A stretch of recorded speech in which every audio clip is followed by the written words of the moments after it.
vote. He needs you to vote. She needs you to vote. I need you to vote.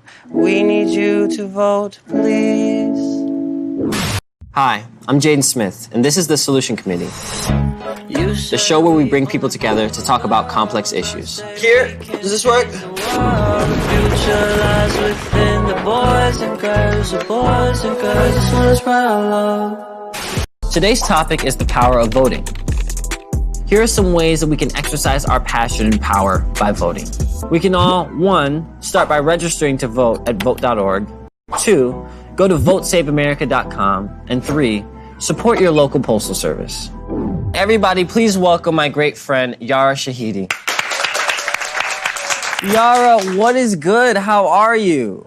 I'm good. How are you? I'm so amazing. It's so great to have you on the show. No, happy to be here. This is an important conversation to have. I honestly view voting as a tool that works in conjunction with all of the other youth action happening in the world.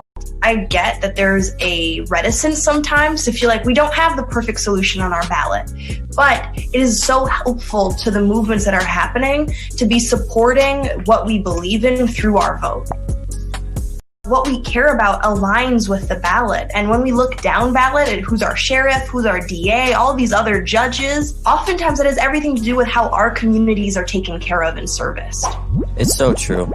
People think, oh, how is my vote going to affect this thing that's way up here? But there's also local elections and ways to really affect your community with the vote.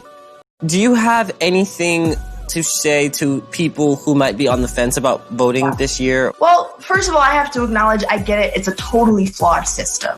But at the same time, I think it is a tool that we have to acknowledge people fought generations for. It is not the perfect tool, but it is one that we have to engage in. Is there an audience there? I'm feeling so affirmed. We're in the Staples Center right now. I thought they told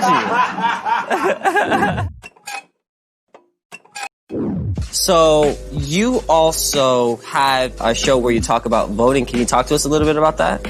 We Vote Next is really a voter education platform. There's so much jargon in the news that I think it intentionally leaves people out of the conversation. And so for us, it was really important to be like, how can we just help condense all the resources that are easy for people to access? An easy station where you can stop, you can register to vote, you have the resources to know what's on the ballot in your county and your state, so that when we open up those ballots, we're a little less confused. I just love listening to you talk. I feel like I could just do it for a really long time. I'm always so grateful to be in conversation with you. So happy that you're doing this show. It's so important. I saw the other list of people that you're in conversation with, and they're incredible. So I can't wait to just be an audience member and watch. Thank you so much, and I can't wait to watch everything you're doing. Everybody, Yara. Thank you so much, Yara, for coming. Our votes affect each other's existence. The way I vote today could determine how we live tomorrow. Your vote could mean better healthcare. Your vote could mean higher minimum wage. Your vote could mean end to gun violence, free and better education. So how can we not only vote, but vote for each other? Here to help answer that question is Winter Brienne. Winter began her advocacy at 15 with the launch of her organization, Black is Lit, telling everyday stories of Black and brown people within the community. Winter has spearheaded a national school walkout in response to the Parkland school shooting, where 2.7 million students participated.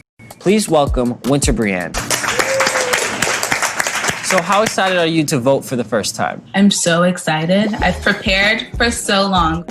A lot of people think that our generation is apathetic, and I really think that's not true. I think our generation is very inspired, galvanized, and energized.